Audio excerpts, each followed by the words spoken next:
Sergeant Cole stood in the briefing room of the human embassy on Nexus Station. He had been a soldier for 12 years. He had fought in 6 different wars on 6 different worlds. He had scars on his body from battles that most people only read about in news reports, but nothing in his long career had prepared him for the words that came out of Admiral Grant's mouth. "You will be the personal bodyguard of Princess," the Admiral said. "She is the 3rd daughter of Emperor of the Empire. She is also the most wanted person in 3 star systems right now." Looked at the holographic image floating above the table. The princess had violet skin that seemed to glow from within. 4 small horns curved gracefully from her silver hair. Her eyes were deep purple, like the color of a dying star. She was beautiful in a way that was not quite human, and that made her even more striking. "Why is she wanted?" asked. "She carries information that could end the war between the Empire and the Dominion. They do not want peace. They want to continue the war and eventually conquer the. If the princess reaches Earth, she can share this information with the Galactic Council. They will do anything to stop her." "And you want me to get her to Earth alive?" "Correct." Admiral Grant leaned forward. "They have sent their best assassins. They have already killed 2 of our agents. You are our best soldier, Cole. Do not let us down." Nodded. He did not smile. He rarely smiled. "Where is the princess now?" "She is waiting for you in the secure wing. Be careful, Sergeant. She is different from what you might expect." Did not understand what the Admiral meant. He would understand very soon. The secure wing of the embassy was quiet. Armed guards stood at every door. Security cameras watched every corner. Walked through 3 checkpoints before he reached the room where the princess was staying. He opened the door and stepped inside. The room was large and comfortable, with soft furniture and gentle lighting. Standing by the window was Princess. She turned when she heard him enter, and her violet lips curved into a smile. "So you are the human they have sent to protect me," she said. Her voice was like music, soft and flowing. She walked toward him slowly, her movements graceful like a dancer. "You are considerably more handsome than the briefing suggested." Kept his face blank. He had been trained to remain calm in all situations. "Your Highness, my name is Sergeant Cole. I have been assigned to escort you safely to Earth." She said his name like she was tasting it. "A strong name, I like it." "Thank you, Your Highness. We should discuss the security arrangements." "Must we?" She moved closer to him. She was tall for her species but still shorter than him. She had to look up to meet his eyes. "I would much rather discuss you. Tell me, do all human soldiers have such serious faces, or are you special?" "I am focused on the mission, Your Highness." "Please call me." She reached out and touched his arm. Her fingers were warm, warmer than he expected. "We are going to spend a lot of time together. We should be friends at least." Before could respond, the lights in the room flickered. A moment later, an alarm began to sound. Red warning lights flashed on the walls. Training took over immediately. He grabbed her hand and pulled her away from the window. "What is happening?" she asked. "The station is under attack." He drew his weapon from its holster. "Stay close to me. Do exactly what I say." "I do enjoy a man who takes charge," said. Ignored her comment. He moved to the door and listened. He could hear shouting in the distance. He could hear the sound of weapons firing. They had found them faster than anyone expected. He opened the door carefully and looked outside. The hallway was empty, but he could see smoke coming from the direction of the main entrance. The guards who had been at the checkpoints were gone. Either they had run to fight or they were already dead. "We need to reach the escape pods," said. "They are on the lower level. Stay behind me at all times." "An excellent view from here," murmured. "What?" "Nothing. Lead the way, my protector."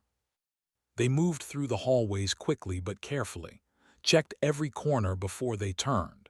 He listened for the clicking sound that soldiers made when they walked.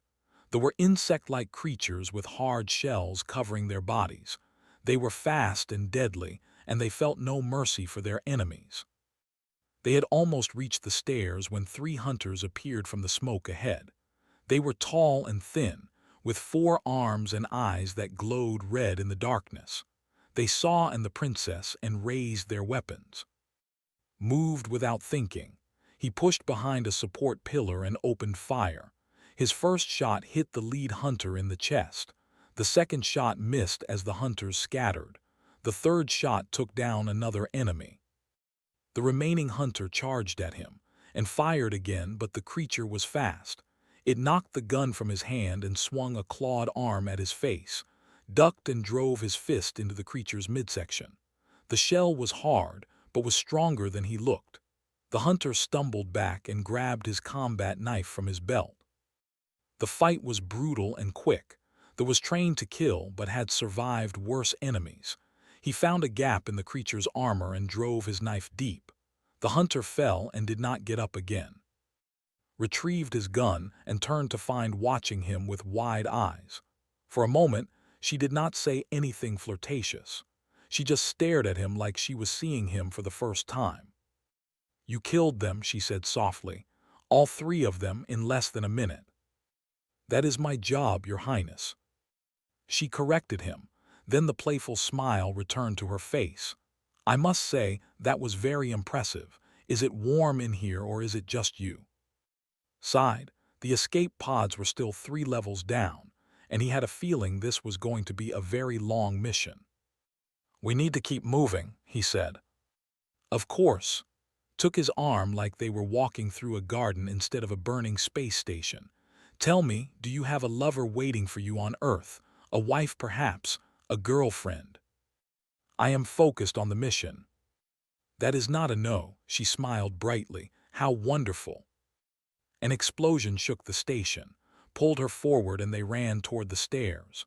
Behind them, more were coming. The hunt had only just begun.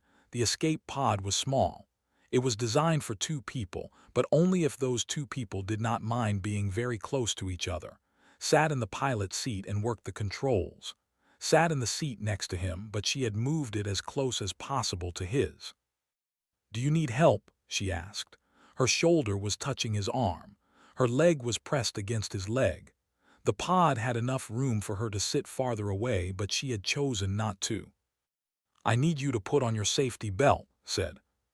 "But then I cannot lean closer to see what you are doing." "That is the idea." She laughed, a light and musical sound, and put on her belt. But she still watched him with those purple eyes that seemed to see everything. The escape pod shot away from the station just as another explosion tore through the main hull. Could see the station breaking apart behind them. Fire and debris flew in all directions. Somewhere in that chaos, good people were dying because the wanted one princess dead. "Do you think anyone survived?" asked quietly.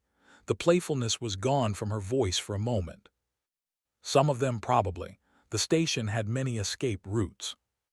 "I hope so." She was silent for a moment, then she turned back to him. "Where are we going?"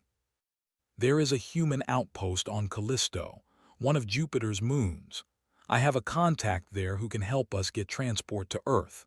It will take us about 6 hours to reach it." "6 hours," smiled again. "Alone with you in this tiny pod, how will we pass the time?" "I will pilot the ship, you will rest." "Rest, when I have such interesting company." She leaned as far as her belt would allow. "Tell me about yourself. Where did you grow up? Do you have family? What makes a human become a soldier?" Kept his eyes on the controls. "That is not important." "It is important to me." He glanced at her. She was watching him with what seemed like genuine interest. Not the flirtatious teasing from before, but real curiosity. "I grew up on Mars," he said finally. "In the colony domes. My father was a miner. My mother was a teacher. I joined the military when I was 18 because I wanted to see the stars." "And have you seen the stars?" "More than I ever imagined. Some of them were beautiful. Some of them were terrible. War is not a good way to explore the galaxy." "No," she agreed, "it is not."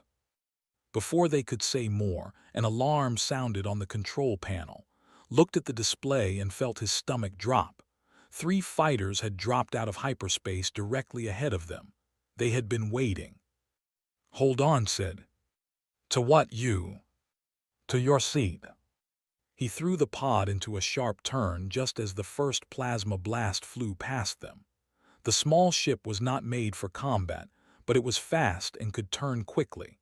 Used every skill he had learned in 12 years of flying to keep them alive. The fighters were larger and carried more weapons, but they were also less agile. Dove toward a field of debris from the destroyed station. The floating wreckage was dangerous, but it was more dangerous for the enemy than for him. "This is quite exciting," said. She did not sound afraid. She sounded like she was enjoying herself. "Do all your dates involve this much action?" "This is not a date." "It could be, if you wanted it to be." A plasma blast hit their rear shield. The pod shook violently. Warning lights appeared on several displays, ignored them and focused on flying. "You know," said conversationally, "in culture, when a male saves a female's life, she is honor-bound to kiss him." "Is that true?" "No, not at all, but I thought it was worth trying." Despite the situation, almost smiled, almost. He guided the pod through a narrow gap between 2 large pieces of debris. One of the fighters tried to follow and misjudged the distance. It clipped a floating hull section and exploded in a ball of fire. "One down," muttered. "Impressive," said. Her voice was warm with admiration. "Are all humans this skilled, or did they send me someone special?" "All humans are this stubborn. It is how we survive." The 2 remaining fighters broke away from the debris field and circled around to attack from a different angle. Had been expecting this. He had also noticed something they had not seen. A large fuel cell was floating nearby, leaking its contents into space. He aimed the pod's small weapon at the fuel cell and fired. The explosion was enormous. The blast wave caught both fighters and sent them spinning out of control. One of them crashed into an asteroid. The other managed to recover, but by then had put the pod into hyperspace. The stars stretched into lines of light, and then they were gone from the battlefield. Safe for now. Let out a breath. "That was incredible. You destroyed 3 enemy fighters with an escape pod. I did not know that was possible." "It usually is not. We were lucky." "I do not think it was luck." She looked at him differently now. There was still attraction in her eyes, but there was also something else. Respect, perhaps, or wonder. Humans are remarkable creatures. "We do what we must." "You do more than that." She reached out and touched his hand on the controls. Her fingers were gentle. "Thank you for keeping me alive." He did not pull his hand away. "It is my duty." "Is that all it is?" He did not answer. He was not sure what the answer was. They flew in silence for a while. The hyperspace tunnel glowed softly around them, blue and purple light rippling like water. It was peaceful in a strange way. "I was not always a princess," said suddenly.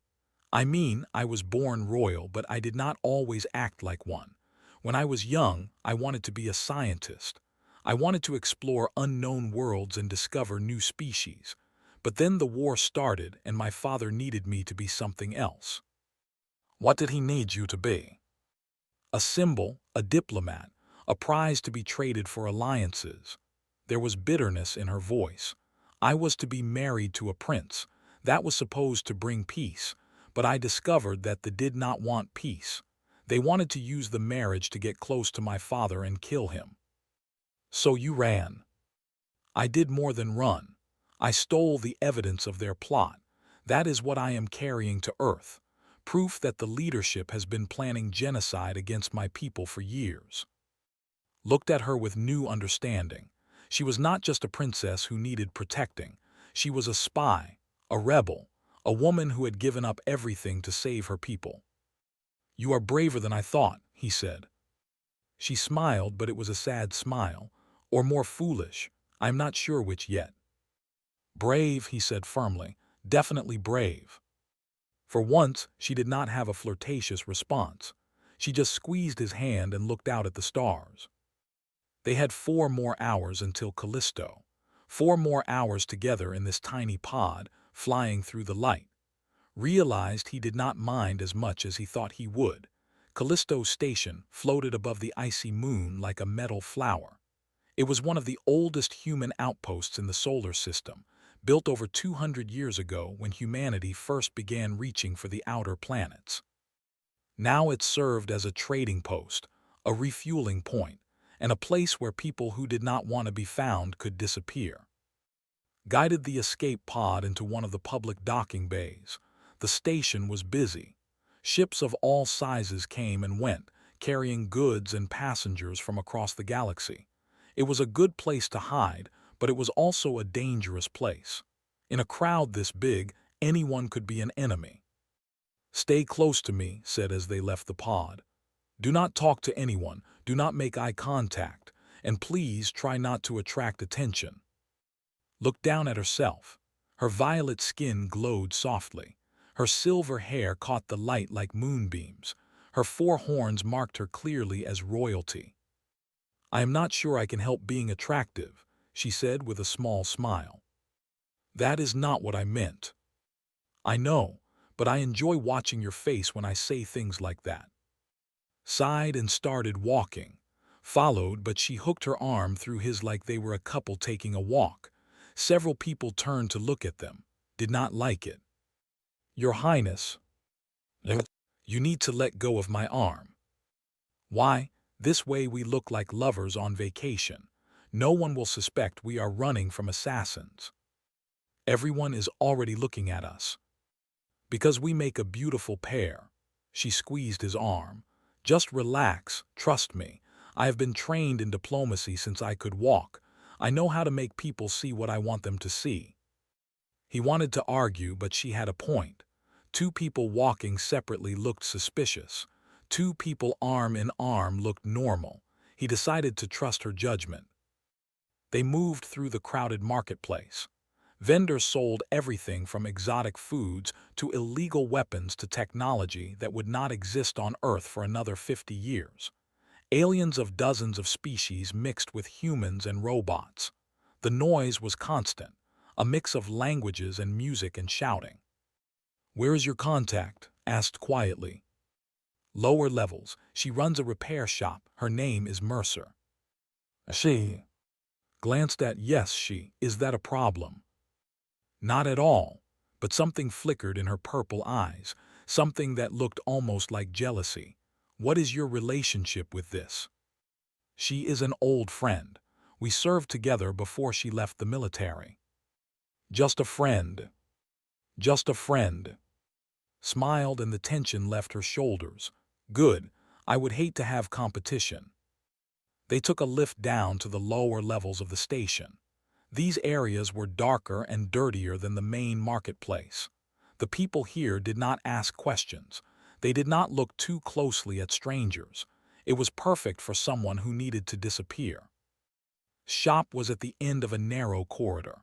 The sign above the door said Mercer Repairs in faded letters. Pushed open the door and stepped inside. The shop was a mess. Engine parts covered every surface. Tools hung from the walls in no particular order. Computer screens showed technical drawings that could not understand. In the middle of it all stood Mercer, her dark hair pulled back in a messy ponytail, grease stains on her face and hands. She looked up when they entered. Her eyes moved from to and back again. Then she let out a long breath. "You always bring trouble," she said. "Every single time you visit, you bring trouble." "Hello, nice to see you too." "Do not give me that." She wiped her hands on a rag that was already dirty. "I heard about the attack on Nexus Station. The whole galaxy is talking about it, and now you show up here with—" She looked at again. "Is that who I think it is?" "Princess of the Empire," confirmed. "She needs transport to Earth, quiet transport, the kind that does not show up on official records." Laughed, but there was no humor in it. "You want me to smuggle the most wanted woman in 3-star systems past the blockade. Do you know how crazy that sounds?" "Yes." And you are asking anyway. Yes. Was quiet for a moment, then she looked at. Why should I risk my life for you? I do not even know you. Stepped forward. The playful mask she usually wore was gone. In its place was something harder, something more real. Because I carry information that could end a war, she said. They have been planning to destroy my people for years. They want to kill billions of innocent beings. The only way to stop them is to show the Galactic Council the truth, and the only way to do that is to reach Earth alive. That is a big claim. I have proof. Documents, recordings, plans for attacks that have not happened yet. If I die, that proof dies with me, and in 6 months my will burn. Looked at her for a long time, then she looked at. You believe her? I do, said. I have seen her risk everything to get this far. She is not lying. Rubbed her face with both hands. She looked tired. She looked like she wanted to say no, but knew her. He knew she could not walk away from something like this. I have a ship, she said finally. It is not pretty, but it is fast and it does not show up on most sensors. I can get you as far as the Mars checkpoint. After that, you are on your own. That is enough, said. Thank you. Do not thank me yet. We still have to survive the trip. She turned back to her work, pulling up navigation charts on one of her screens. Felt take his arm again. He did not pull away this time. She cares about you, said quietly. We are friends. She looks at you like more than a friend. Did not know what to say to that. Before he could think of an answer, he noticed something on one of the monitors. A ship had docked in Bay 7, a diplomatic vessel. He said sharply, when did that arrive?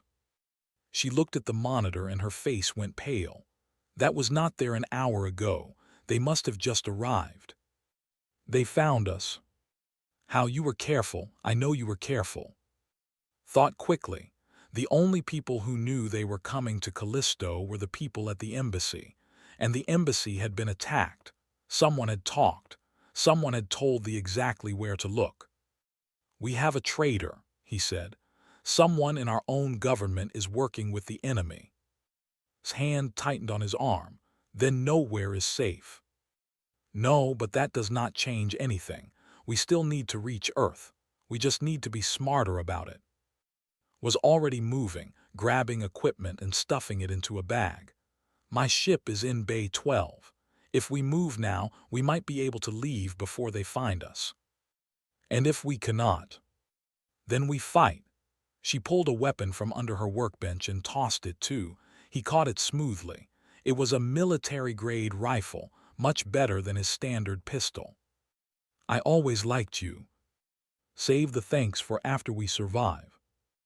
They left the shop through a back door and moved quickly through the lower corridors. Stayed between and her face calm despite the danger. She had proven herself braver than expected. He was starting to think she might surprise him again before this was over. They were halfway to Bay 12 when saw movement in the shadows ahead. Hunters, at least 4 of them, blocking the path. They were out of time. The first hunter fired before could raise his weapon. The plasma blast missed his head by inches and burned a hole in the wall behind him. He shoved behind a cargo container and returned fire. His shot hit the hunter square in the chest, and the creature fell. Get her to the ship, he shouted to. I will hold them here. You cannot fight all of them alone. Go. Grabbed her arm and pulled her toward a side corridor. Looked back at her, eyes wide with fear, but not for herself, for him. Do not die, she said. It was not a request, it was an order. I do not plan to. Then they were gone, and was alone with the hunters. 3 of them remained. They spread out, trying to surround him. Their red eyes glowed in the dim light of the corridor. They clicked to each other in their own language, coordinating their attack. Had heard that sound many times before. It usually came right before they killed their prey. Not today. He moved first, not waiting for them to finish their plan. He ran toward the closest hunter and fired twice. The first shot hit its shoulder. The second hit its throat. It fell, choking on its own blood. The other two attacked together, dove behind a support beam as plasma blasts burned the air around him. He counted their shots, waiting for the pause when they needed to recharge their weapons. When it came, he rolled out and fired. One hit, one miss. The injured hunter stumbled but did not fall. The other one charged at him, moving faster than seemed possible, tried to fire again, but the creature was already on him. It knocked the rifle from his hands and slashed at his face with its claws, blocked the strike with his forearm, feeling the sharp edges tear through his sleeve and into his skin. Pain shot through his arm, but he ignored it. He had fought through worse. He drove his knee into the hunter's midsection, finding the soft spot between the plates of its shell. The creature grunted and loosened its grip, grabbed its head with both hands and twisted hard. The crack of breaking bone echoed through the corridor. The last hunter was back on its feet.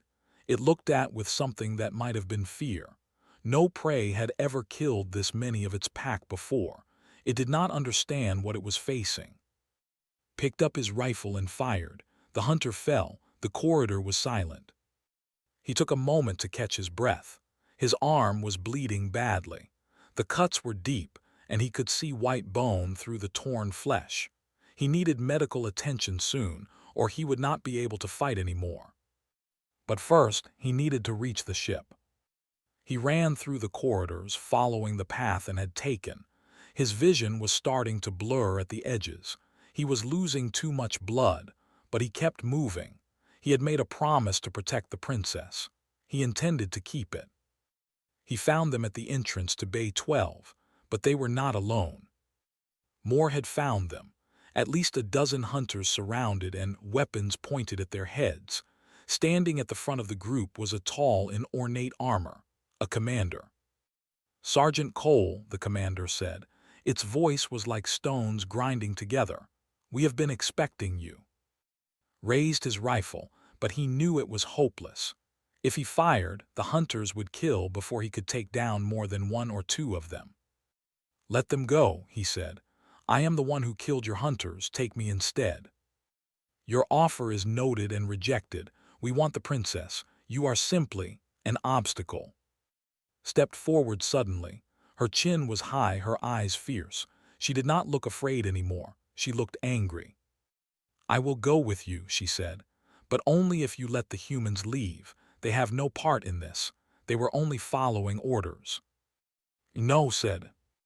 "Be quiet, Sergeant. This is my decision." She looked at him, and her eyes were full of something he had not seen before. Love, maybe, or something close to it. "You have done enough, more than enough. Let me do this." "I cannot let you sacrifice yourself." "You cannot stop me."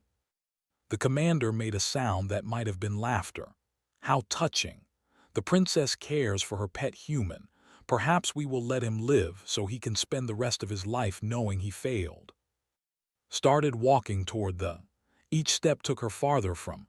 Each step was a defeat he could not accept. He thought of everything he had seen in 12 years of war. He thought of the friends he had lost, the battles he had survived, the promises he had made. He thought of Admiral Grant telling him not to fail. He thought of his hand in his during the hyperspace journey, her voice saying his name, her smile when she teased him. He could not let her go. "No," he said quietly. Then he moved. They did not expect an attack. They thought the fight was over. They were wrong. Fired as he ran, taking down 2 hunters before they could react. He threw himself at a third, using his body as a weapon. His rifle was knocked away, so he fought with his hands, with his knife, with his teeth if he had to. He was not fighting like a soldier anymore. He was fighting like something older, something primal. A human pushed past all limits, refusing to surrender, refusing to die. The commander shouted orders, but its hunters were falling too fast. Was everywhere at once, a blur of violence and determination. He took wounds that should have stopped him, but he kept moving. He kept fighting. Had grabbed and was pulling her toward the ship. More hunters tried to follow, but cut them down. He was bleeding from a dozen wounds now. His body was screaming at him to stop. He did not stop. Finally, there was only the commander left. It stood before, its clawed hands raised. It was larger than him, stronger than him, covered in armor that could stop most weapons. Did not care. He attacked with nothing but his knife and his anger. The commander blocked his strikes and countered with blows that cracked his ribs. Fell, got up, fell again, got up again. "Why do you not stay down?" the commander demanded. "Why do you keep fighting?" "Because that is what humans do," said. His voice was barely a whisper. Blood ran down his face. "We do not quit, we never quit." He found his opening.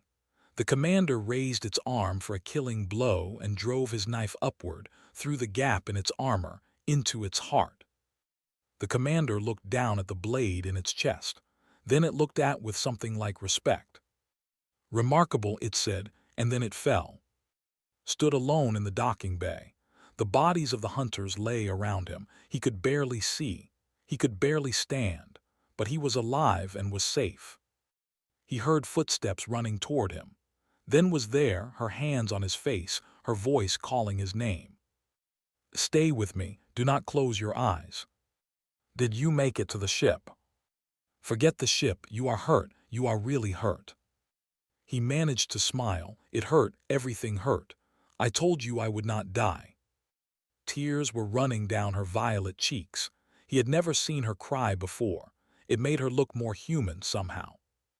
"You foolish, brave, impossible man," she said. "Why did you do that? You could have let me go." "No," he said, "I could not." She pressed her forehead to his. Her skin was warm against his cold face. "My people have a tradition," she whispered. "When we find the person we want to spend our life with, we touch foreheads and share breath. It is the most sacred bond we have." "Is that true?" "Yes, this time it is true." Then everything went dark and fell into her arms, woke up in a small medical bay. The ceiling above him was metal and old, vibrating slightly with the hum of engines. He was on a ship, moving, alive. He tried to sit up, and pain exploded through his entire body. He looked down and saw bandages covering his arms, his chest, his stomach. Someone had patched him up, but the wounds were far from healed. "You should not move." Was sitting in a chair beside his bed. She looked tired. Dark circles had formed under her purple eyes. Her silver hair was messy and unwashed. She had clearly been sitting there for a long time.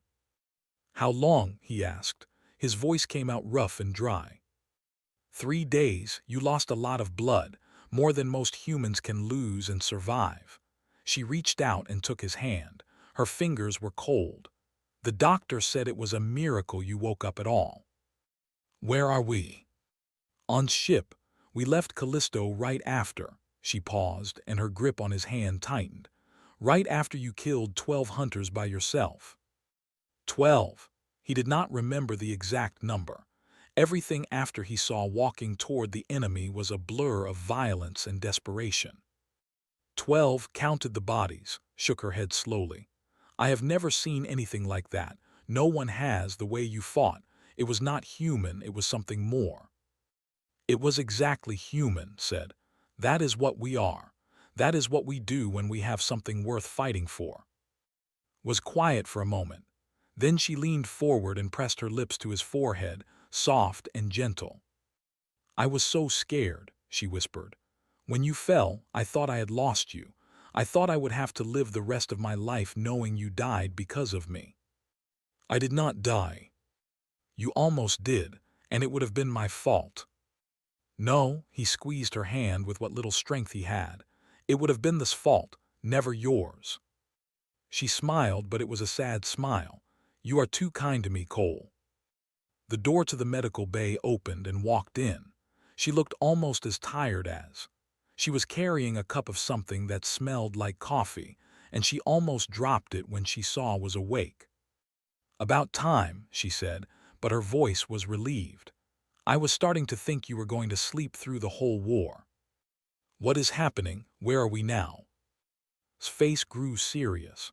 She sat down on the edge of his bed and took a long drink from her cup. "We are 2 hours from Earth, but there is a problem, a big problem." "Tell me." "The knew we were coming. They have positioned their command ship directly in our path. It is blocking the only hyperspace lane to Earth. We cannot go around it, and we cannot go through it." "How big is this command ship?" "Very big. It is carrying at least 500 warriors and enough weapons to destroy a small moon. They are demanding that we hand over the princess, or they will blow us apart." Closed his eyes for a moment. His body was broken. He could barely move. And yet the mission was not over. The princess still needed to reach Earth.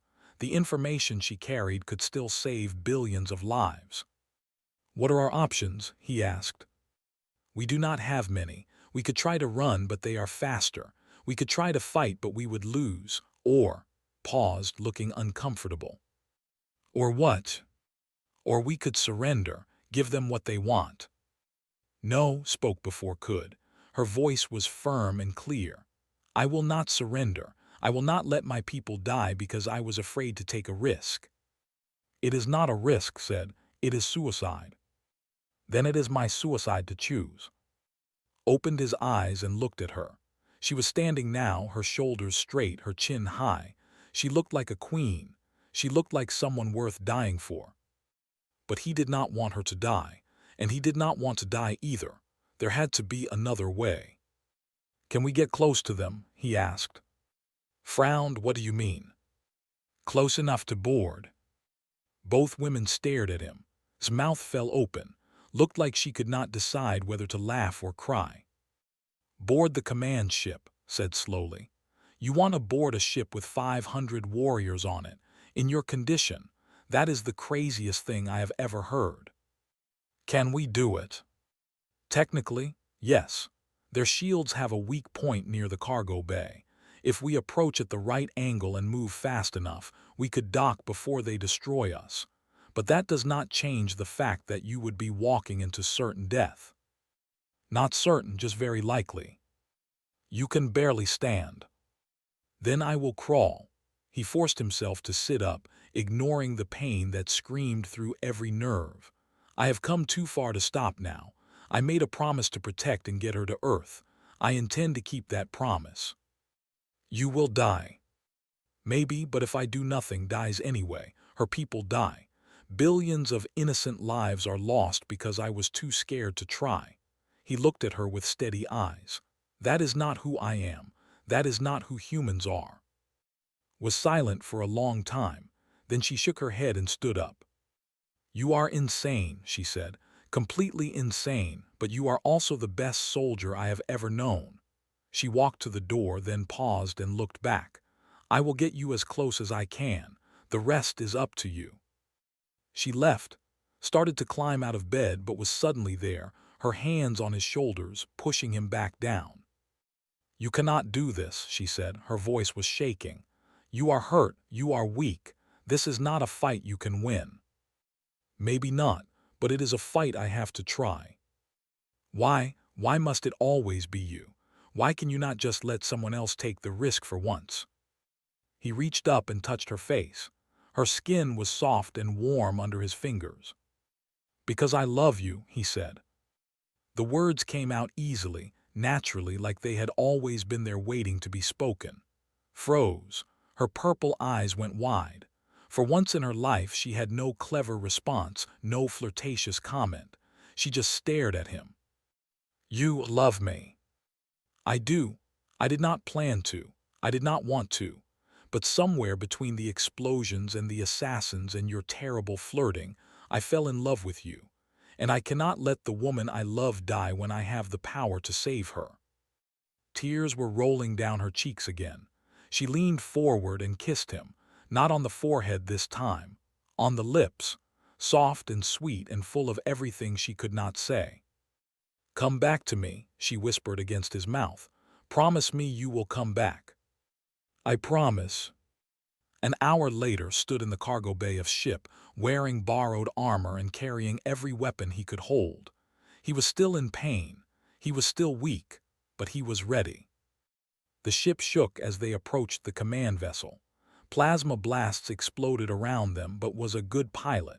She dodged and weaved through the fire, pushing the ship to its limits. 10 seconds to docking, she shouted over the intercom. Took a deep breath. He thought of Earth. He thought of everyone who was counting on him. The ship slammed into the side of the vessel. Metal screamed as the docking clamps engaged, hit the release on the cargo bay door and ran into the enemy ship. What happened next would become legend.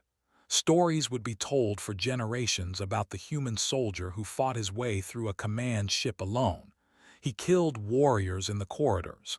He killed them in the engine rooms. He killed them on the bridge. When he finally reached the commander's chamber and held a knife to the alien general's throat, the entire ship surrendered. 500 warriors laid down their weapons because one human refused to stop fighting. The hyperspace lane to Earth was opened. Information reached the Galactic Council. The plot was exposed, and the war that would have killed billions was stopped before it began. Cole was awarded the highest honors humanity could give. He was called a hero by every species in the galaxy. But when reporters asked him why he did it, how he found the strength to fight when all hope seemed lost, he just smiled. "I had someone waiting for me," he said, "someone worth coming home to." And standing beside him, her violet hand in his, Princess smiled back.